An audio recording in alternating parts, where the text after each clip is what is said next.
மத்திய அரசு வழங்கும் ரூபாய் 25,000 கல்வி உதவித் தொகையை எப்படி பெறலாம், யார் யாரெல்லாம் பெறலாம் என்பதற்கான விவரங்கள் தற்போது வெளியாகியுள்ளது.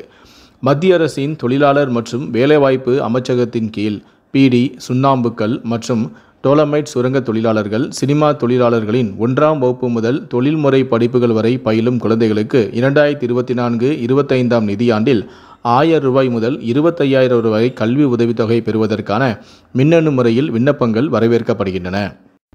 இதற்காக எப்படி விண்ணப்பிப்பது என்பது குறித்து வெளியான அறிவிப்பில், தேசிய கல்வி உதவித்தொகை வலைத்தளத்தில், அதாவது scholarship.government.in என்ற வலைத்தளத்தில் பூர்த்தி செய்யப்பட்ட விண்ணப்பங்களை மாணவர்கள் ஒருமுறை பயன்படுத்தும் கடவுச்சொல் OTP மூலம் மட்டுமே சமர்ப்பிக்கலாம்.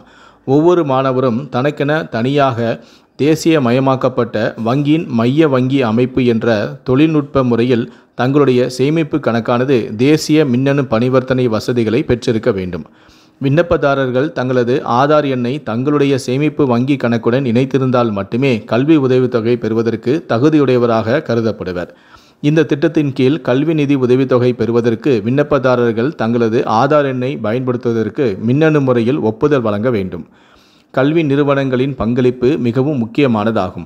பதிவு செய்யப்படாத பள்ளிகள் மற்றும் கல்லூரிகள் scholarship.government.in என்ற தேசிய கல்வி உதவித்தொகை வலைத்தளத்தில் முதலில் பதிவு செய்ய வேண்டும். பின்பு மேற்குறிப்பிட்ட வலைத்தளத்தில் குறிப்பிடப்பட்டுள்ள வழிகாட்டுதலின்படி அனைத்து விண்ணப்பங்களையும் ஆராய்ந்து ஒப்புதல் வழங்கி தங்களது கல்வி நிறுவனங்களின் பதிவு செய்யப்பட்ட முகவரியில் இருந்து சமர்ப்பிக்க வேண்டும்.